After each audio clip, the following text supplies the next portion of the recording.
Setelah mengetahui bahwa Yodan bersama dengan seluruh anggota klan Yo bersumpah akan menghancurkan diri sendiri demi menyelamatkan garis keturunan mereka, membuat ekspresi Hun Husi seketika berubah.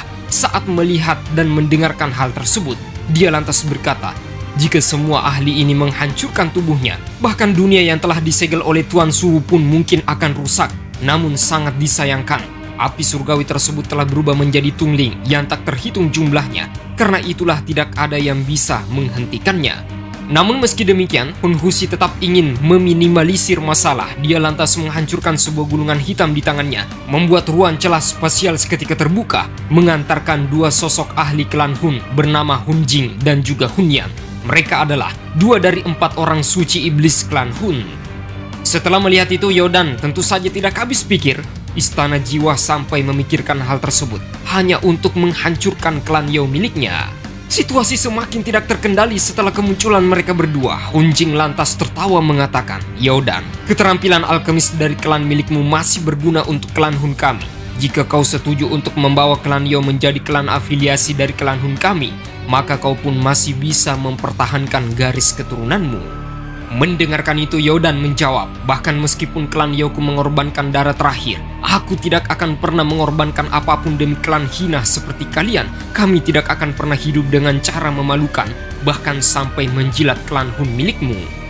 Mendengarkan itu, Hun Jing serta Hun Yan menatap dengan amarah. Kalau begitu, hari ini akan menjadi hari kematian bagi kalian semua. Setelah mengatakan itu, kekuatan Doki kemudian meletus dari sekelompok anggota Istana Jiwa yang berada di belakang, melesat langsung menuju ke arah bawah. Ketika serangan tersebut mendekat, para ahli dari klan Yo pun tidak pikir panjang, segera menghancurkan tubuh mereka, dimulai dari para penatua, bahkan sampai murid sekalipun mereka tidak ragu untuk melakukannya.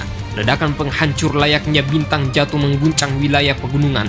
Badai pemusnahan menakutkan meratakan seluruh tempat tersebut. Puluhan ribu retakan menyebar membawa kekuatan berasal dari pengorbanan tubuh mereka. Disusul dengan tetua Wan Huo. Wan Huo yang berlumuran darah di jarak dekat tersebut juga tidak ragu untuk mendidihkan dokinya dan langsung menghancurkan tubuhnya sendiri. Itu adalah jasa terakhir yang bisa dia lakukan untuk melindungi anggota generasi mereka. Melihatnya tentu saja Shoyan mengepalkan tinju dengan keras sembari berkata, ini benar-benar tragis. Apakah ini yang dimaksud dengan perang pemusnahan klan? Klan Shou saat itu kemungkinan juga pernah menderita tragedi semacam ini untuk mempertahankan garis keturunan mereka agar tetap selamat. Mereka menyerahkan segala-galanya hanya untuk satu tujuan tersebut. Melihat pemandangan mengerikan itu, Yodan yang sudah sangat kelelahan tiba-tiba muncul di samping Shoyan sembari berkata, bahwa Shoyan, seluruh ahli dari klan kami akan menghancurkan diri untuk merobek alam. Hal itu akan memberikan kesempatan untuk melarikan diri. Aku tidak pernah meminta bahkan sampai memohon kepada siapapun selama hidupku. Tetapi kali ini, aku sangat berharap kau bisa membantuku untuk mempertahankan beberapa garis keturunan klan Yo yang tersisa. Mata Yodan dipenuhi dengan warna merah darah. Begitupun dengan Yo Tian. Darah membasahi wajahnya, keringat, serta air mata menyucur ke bawah. Air matanya bukan berwarna putih lagi ketika dia menyaksikan secara langsung bahwa ayahnya terbunuh di tangan anggota Istana Jiwa. Tamparan tersebut benar-benar membuat mentalnya hancur. Yodan kemudian berteriak ke arahnya memberikan sebuah peringatan untuk cepat melarikan diri. Para penatua telah mengorbankan diri mereka untuk membiarkanmu pergi dari sini.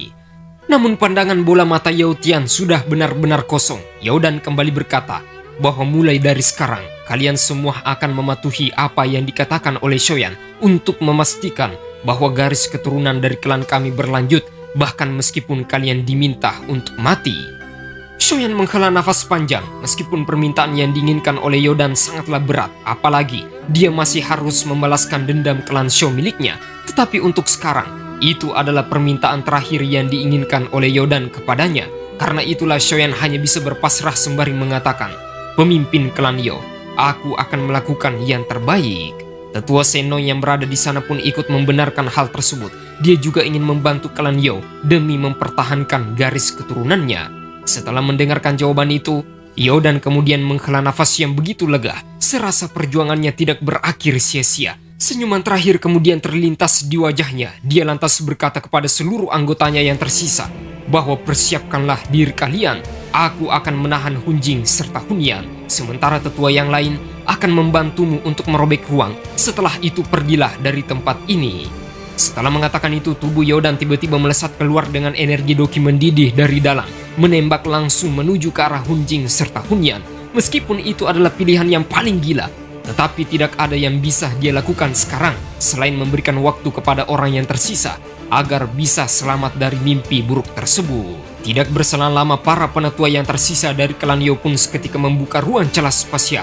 Shoyan kemudian melonjakkan api surgawi di tubuhnya dan mulai mengikat Yo Tian serta Yoli. Adapun boneka Raja Utara miliknya akan melindungi Yalo. Shoyan menargetkan satu titik celah untuk bisa melarikan diri dari tempat tersebut. Suara petir bergerumu ketika Shoyan menggunakan langkah bayangan tersebut dan bergegas keluar dari bahaya. Namun melihatnya ekspresi anggota Istana Jiwa menghardik dengan amarah, mereka lantas melancarkan serangan untuk menghentikan Shoyan. Namun tetua Senong menghadang mereka untuk memberikan waktu kepadanya. Melihat itu, Hun Husi lantas berteriak kepada Tuan Pelahap Ketiadaan alias Su, "Hentikan bocah itu, dia memiliki batu giok Huno Toshi di tangannya." Api surgawi tersebut kemudian mendengus dingin saat mendengarkan teriakan Hun Husi. Dia membalas, "Apakah menurutmu aku bisa membuat banyak salinan dari diriku?" Benar-benar konyol. Nada bicaranya tampak dipenuhi dengan ketidaksenangan, seakan-akan dia diperintah oleh Hun Husi. Namun Hun Yan mengatakan, "Serahkan mereka padaku." Tetapi Hunjing anak anjing, kau tangani dulu iblis tua Yodan. Dia benar-benar sangat merepotkan.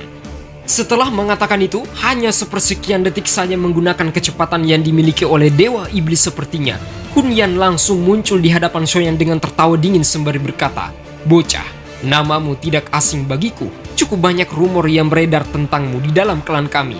Jika bukan karena rencana hari ini, maka pasti aku sudah keluar untuk menjemputmu. Kau adalah satu-satunya orang selama bertahun-tahun yang mampu menyebabkan klan Hun menderita kerugian berkali-kali. Bahkan rencana pun tidak mampu dijalankan karena dirimu." Ketika kemunculannya, ekspresi Shoyan seketika berubah.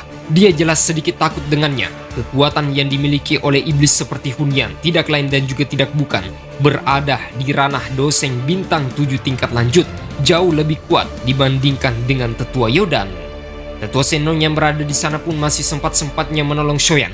Dia lantas mengeluarkan api roh kehidupan monster besar dengan 4 anggota tubuh terbentuk dan langsung menyerang sangat keras. Namun melihatnya, Hun Yan malah semakin menjadi gila sembari berkata, "Oh, api roh kehidupan ya.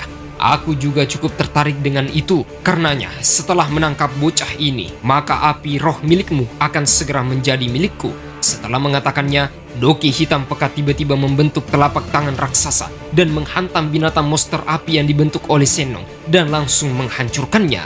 Setelah itu dia lantas mengalihkan serangan tersebut ke arah kelompok Shoyan yang mencoba untuk melarikan diri. Dalam kondisi tersebut, Shoyan pada akhirnya tidak mempunyai pilihan lagi. Amanah yang dia genggam adalah harus bisa membawa garis keturunan klan Yo yang tersisa untuk selamat. Karena itulah dia lantas menggunakan kekuatan pamungkasnya, yaitu teknik manusia dan api menyatu. Shoyan menggunakan segala macam upaya untuk lolos dari pengekangan tersebut, termasuk melepaskan boneka Raja Utara untuk mengalihkan perhatiannya.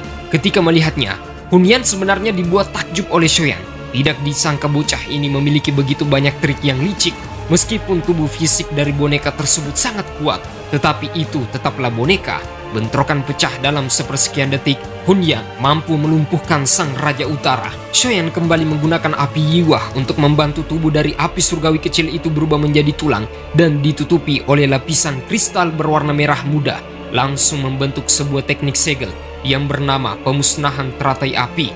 Ketika serangan tersebut meledak tepat di hadapan Hun Yan, badai energi bentrok mengguncang, bumi bergema, lautan api menyebar membawa suhu pembakaran tingkat tinggi.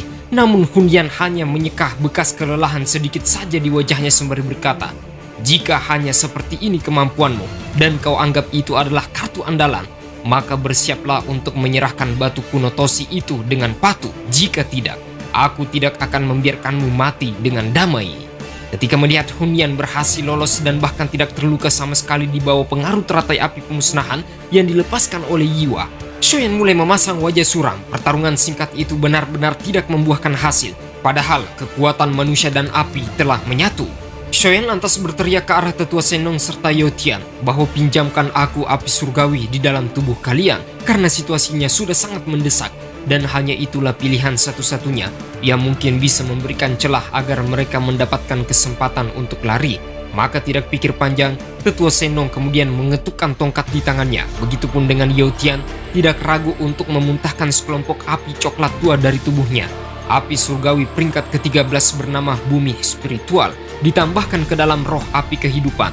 Shoyan segera mementalkan tubuhnya dan membentuk sebuah segel dengan 6 api surgawi miliknya, ditambah dengan 2 api surgawi, sehingga total ada 8 api surgawi yang terbentuk, dan hal itu akan dia gunakan untuk menyempurnakan teratai api pemusnahan. Sekali lagi, kesempatan tersebut harus Shoyan gunakan sebaik mungkin, dikarenakan jika tidak, maka tidak akan ada harapan kedua bagi mereka.